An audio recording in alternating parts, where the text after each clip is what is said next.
wawo ni siya, pero malipayon siya kay 50 anyos na siya. Mayong buntag na tanan, nasa tanan niyo, salamat kayo sa pagpakanta o birthday.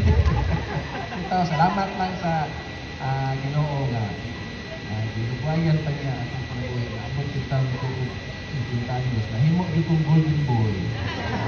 Wala nga kaduha sa pamilya, kung mga kauban sa trabaho, kanatong tanan nga mga public servant, no?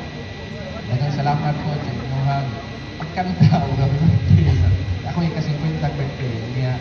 Ang inaot man ko nga magmalipayon ta tanan karon o ipadayon na to atong pagpugi sa pagservisyo sa pagtawan. Daghang salamat.